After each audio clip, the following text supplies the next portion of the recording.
మరి వినాయక ఉత్సవ సమితి ప్రతి ఏటా కూడా అధ్యక్షులు, ప్రతి ఏటా కూడా మాకంతా ఉత్సాహంగా మా వెన్నంటుండి మాకు నడిపించేటువంటి వ్యక్తి నాగేంద్ర అన్న. మరి ఆయన కూడా వచ్చారు. సార్ నమస్కారం సార్. మరి ఈ ఏటా మీ ఏరియాలో 33వ వార్డులో అమ్మవారిని నెలకొల్పారు. గతంలో కూడా మీరు సింహకోట దగ్గర అమ్మవారిని ప్రతిష్ఠించినారు. మరి ఈ ఏటా ఏ విధంగా ఈ పిల్లలు ఉత్సాహంగా చేస్తున్నారు, ఏ విధంగా చేయాలి? సనాతన ధర్మంలో శక్తి ఆరాధన అనేది చాలా కీలకం. ఎందుకంటే మనము గత చరిత్రను కానీ మనం ఒకసారి చూస్తే ఈ సృష్టిని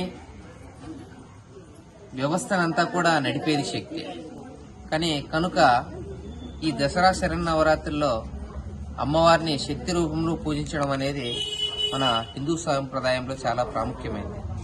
కనుక ఇప్పుడున్న యువత కూడా గత సంప్రదాయాల్ని మర్చిపోకుండా తూచా తప్పకుండా అదే వ్యవహార శైలిలో దేవీ దేవతల్ని పూజించడం అనేది వారి యొక్క నాగరికతకి, సంస్కృతికి నిదర్శనం.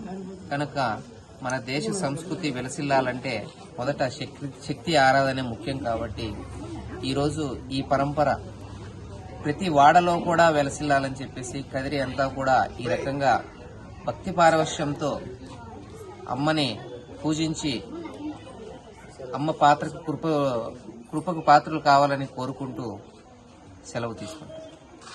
మరి అన్నగారు కూడా చెప్తున్నారు, మరి ఏదైతే మన సనాతన ధర్మంలో ఉన్నటువంటి సాంప్రదాయాలు, మరి దేవుని పూజించేటువంటిది, ఇవన్నీ కూడా భవిష్యత్తు తరానికి మనం అందియాలంటే ఈ విధంగా ఈ యువత ఏ విధంగా చేస్తున్నారు, ఆ విధంగా మనకి వినాయక చవితి ఏ విధంగా చేసుకుంటామో అదే విధంగా దేవీ నవరాత్రులు కూడా ప్రతి ఒక్కరూ చేస్తారని ఆశిస్తూ అమ్మవారిని